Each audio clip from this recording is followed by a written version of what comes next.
tell me how your operations has evolved and how you're handling Uh-huh. this amount of cases at any given point. So, I like to start by answering that question with a little bit of a joke, and that is, we're a 31-year overnight sensation. um, and that means for us, the firm started with just me and a friend of mine from law school. We ended up we were working at a big firm in Dallas. I had moved here from New York City. I originally started at an old Wall Street firm, Carter Ledyard in Milburn, and I moved to Texas thinking, better weather, get out of these winters. And within 6 months, my buddy and I hatched a plan to leave. We were young, we were naive, we had no idea what we were getting into, but we also didn't have any responsibilities, right? And so we jumped off the cliff, holding hands, so to speak. And about 9 months later, he got married, moved, and I stayed. And part of how this all starts and finishes is I just held on to the bar. I never let it go. I'm like the guy on the monkey bars that just outlasts everybody, right?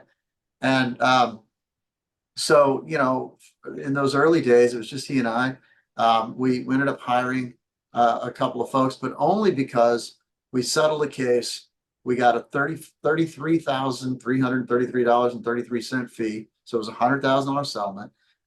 And I convinced him to put 25,000 of that on Univision. And so I was the first lawyer in America to advertise on Univision. And it was a very big deal. I mean, we're talking about they had to go to their board of directors. They had to go to senior management. At the time, I believe it was in Miami. This is 1992.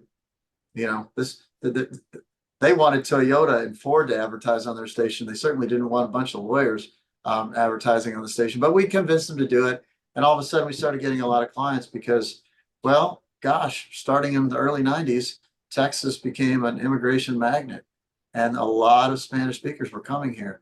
My family both lived and is from Puerto Rico. I speak Spanish. So it's kind of without intention, that's how we started.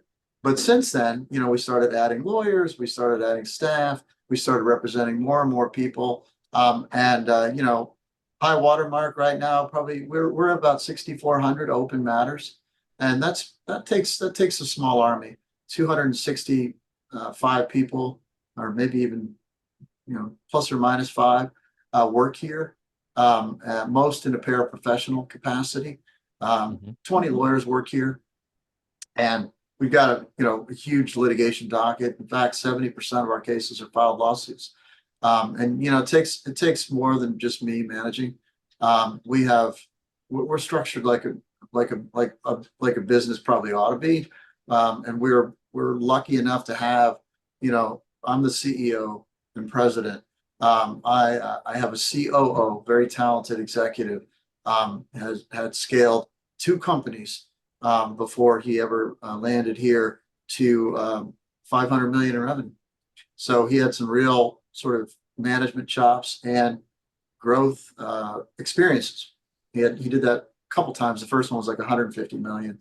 And so he happened to also be a really good friend of mine from law school. So he didn't do that in the law space, but he did it in sales type businesses. And ultimately, personal injury firms, whether they like it or not, they should admit that they're first and foremost a sales organization, and then after that they're a service organization. But you've got to sell new clients every month. We don't get a lot of sticky clients, right? If you're a sticky client, you got some really bad luck. If Right. we see you four times, wow, man, that's four times too many almost, right? Um, we have had a couple four timers, but it's been over like 30 years, right? Right. So we have the numbers that yes, that has happened, but it is really, really rare. So it's mostly one and done. And when it's mostly one and done, you're a sales organization first and foremost. And then you got to deliver on the service piece. And so to manage that service piece, I've got a CEO, a CMO, a director of digital, I got a director of social, which is digital, but it's different than the digital that we call digital. It's Google, Bing, etc. Search, Mhm. paid search. Um, and you know, so I luckily have, you know, C-level folks in all the right positions, including a CFO, including a controller, because there's really no other way to manage the number of checks we write, the number of clients we exit. I mean, we'll exit 400 clients in a month, Right. and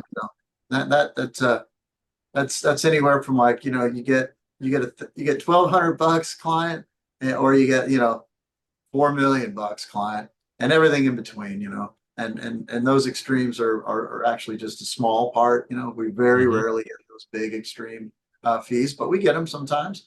And we oftentimes don't even charge a fee if it's going to be like 1,200 bucks to a client. We just say, here, it's over. I'm glad you're feeling better. And That's so, that's so yeah, it's a big management task. And there's no secret to it. All of us still work long days. Um, it's rare that I'd work less than 55 hours a week. And some people would say, that's crazy. You've been doing this so long. How come you haven't figured out how to offload it? Largely because, I don't know. I think when I'm around, we do things with more urgency. We get more done. And I don't know. I've never seen a law firm owner check out and the firm succeed. It usually is just a matter of time before it fails. And so, that's that hanging on the bar thing I told you about, man. I just don't. right. I don't want to let it go. And Right. so, that's. I hope that answers the question. I mean, there's real management here, and we have paraprofessionals that manage entire teams of other paraprofessionals. We have trainers. We have, you have to, when you're doing it at the pace we're doing it at. I'm sure there are bigger firms than ours that have more cases. There's some mass tort firms that, I don't know, they got 30, 40,000 cases. And so I imagine their challenges are another order of magnitude from what ours are. But ours are significant. So, you gotta keep the wheels on. And that Yeah. means you gotta have some really good people helping you out.